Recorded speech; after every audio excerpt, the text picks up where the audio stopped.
As many of you know, over the last few months I've been thinking hard about my plans for 2008. Running for the presidency is a profound decision. A decision no one should make on the basis of media hype or personal ambition alone. And so before I committed myself and my family to this race, I wanted to be sure that this was right for us, and more importantly, right for the country. I certainly didn't expect to find myself in this position a year ago. But as I've spoken to many of you in my travels across the states these past months, as I've read your emails and read your letters, I've been struck by how hungry we all are for a different kind of politics. So I've spent some time thinking about how I could best advance the cause of change and progress that we so desperately need. The decisions that have been made in Washington these past 6 years and the problems that have been ignored have put our country in a precarious place.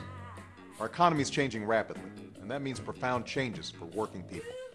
Many of you have shared with me your stories about skyrocketing health care bills, the pensions you've lost, and your struggles to pay for college for your kids.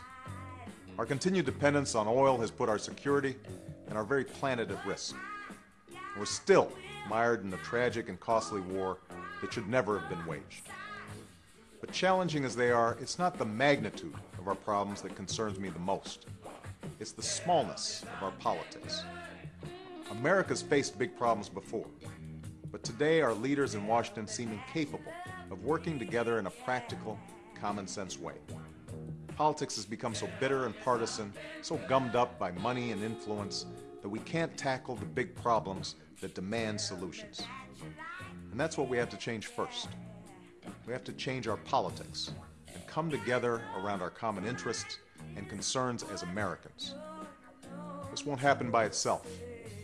The change in our politics can only come from you, from people across our country who believe there's a better way and are willing to work for it. Years ago, as a community organizer in Chicago, I learned that meaningful change always begins at the grassroots, and that engaged citizens working together can accomplish extraordinary things.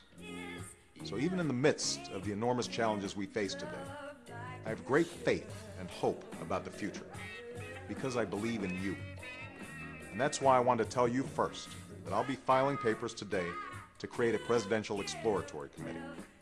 For the next several weeks, I'm going to talk with people from around the country, listening and learning more about the challenges we face as a nation, the opportunities that lie before us, and the role that a presidential campaign might play in bringing our country together. And on February 10th, at the end of these discussions and in my home state of Illinois, I'll share my plans with my friends, neighbors, and fellow Americans.